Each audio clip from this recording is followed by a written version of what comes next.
আমরা এখন আসছি ড্রাম মাস্টারের কাছে। এই ড্রাম মাস্টার দেখেন, এই যে আপনার ড্রামে সুতা উঠাচ্ছে, সেই সুতা আবার এখান থেকে স্থানান্তর করে আরেকটি জায়গায়, যে আরেকটি ড্রামে, ছোট একটা ড্রামে উঠাবে। ওঠানোর পর তারপরে কাপড় তৈরি হবে। এটাই অনেক কষ্টের কাজ।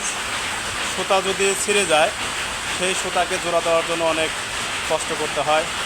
এই যে দেখেন, হয়তোবা সুতা ছিঁড়ে গেল, এখন সে সামনের দিকে আগাচ্ছে যে আসলে সে সুতাটা কোন জায়গা থেকে ছিঁড়ে গেল, সেখানে আসে সুতাটা জোড়া দেওয়ার জন্য চেষ্টা করতেছে এই ভাই। আপনারা দেখেন এখানে অসংখ্য সুতা আছে। সেই সুতা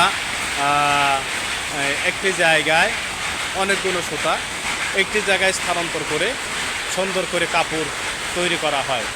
যে কাপড়, একটা কাপড়ের একটি জায়গায় সুতা দিতে হয় যাতে সুতাটা সুন্দর হয়।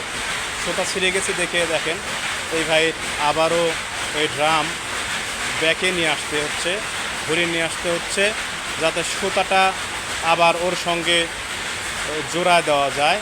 যার কারণে সে এই ভাই এই যে সুতা এখন সে পাওয়ার পর আবার ওই ড্রাম আস্তে আস্তে এই ভাই ঘোরাচ্ছে, যাতে সুতাটা জোড়া দেওয়ার কারণে আবার সেই স্থলে সুতা চলে গেল এবং আস্তে আস্তে সে সুতাগুলো ড্রামের মধ্যে এই যে ঢোকায় দিল।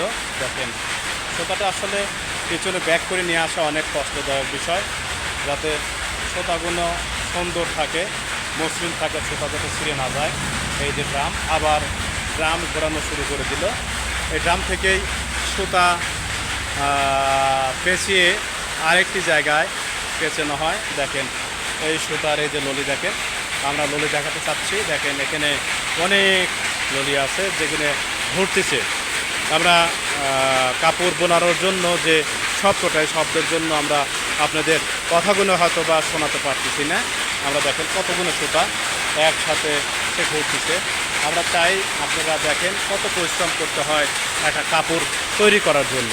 সেই কাপড়টি তৈরি করার জন্য আমাদের এত পরিশ্রম করতে হয় যা আমরা ভাবতে পারি না। এবং সেই কাপড়ের তাদের ন্যায্য দাম যাতে পায় সেদিকে আমরা লক্ষ্য রাখবো। এবং এই ভাই এই যে দেখেন অনেক কষ্ট করে এই যে ড্রাম ঘোরাচ্ছে, মাথার উপর ফ্যান আছে, অত্যন্ত গরমের জন্য তারা হিমশিম খেতে হয়। যে হিমশিমের জন্য তারা কাজ করতে অনেক কষ্ট হয়। এই জন্য আমরা আবারও দেখাচ্ছি, দেখেন সুতাটা ঘুরতেছে। ইনশাল্লাহ আমরা আবারও আসবো একদিন। আল্লাহ হাফেজ।